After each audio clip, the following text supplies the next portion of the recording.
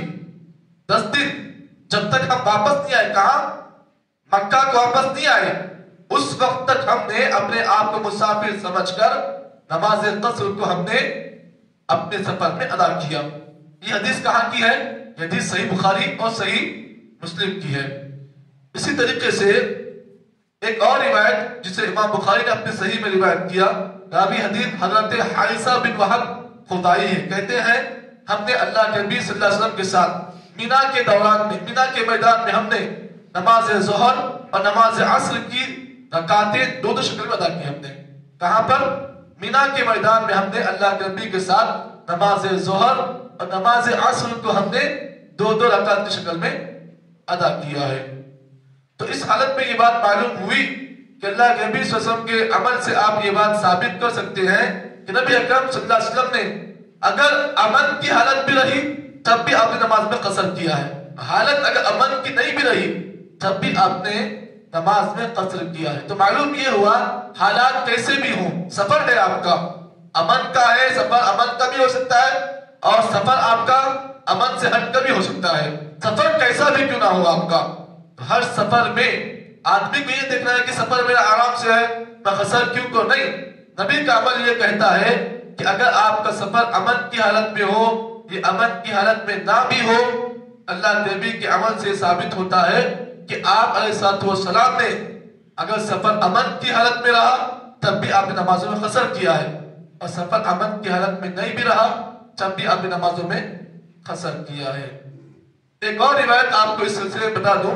حضرت عمر بن خطاب رضی اللہ تعالیٰ عنہ کے پاس ایک صحابی رسول کہا اے عمر بن خطاب، آپ نمازوں میں قصر کے بارے میں کہتے ہو جبکہ اب تو حالات پرامن ہے نا. اللہ کے نبی زمانے میں حالات ذرا ناساز تھے، کافروں کا ڈر تھا، لوگ کہیں مسلمانوں پر کہیں حملہ نہ کر دے. حالات اس زمانے میں پرامن نہیں تھے.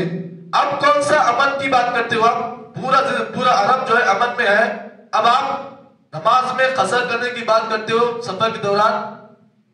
تو عمر بن خطاب نے کہا تم پر بڑا تعجب ہے. یہ لفظ عمر بن خطاب نے کہا تم پر بڑا تعجب ہے. کہا کہ نبی اکرم صلی اللہ علیہ وسلم نے اپنی زندگی میں جب بھی آپ نے سفر کیا آپ نے نمازوں میں قصر کیا ہے، اور ہی رخصت لک، یہ اللہ تعالیٰ کی جانب سے تمہاری طرف رخصت ہے. تو رخصت کو آدمی اللہ کی طرف سے اگر ملتی ہے رخصت تو آدمی اسے عمل کر، رخصت پر بھی عمل کرنا چاہیے.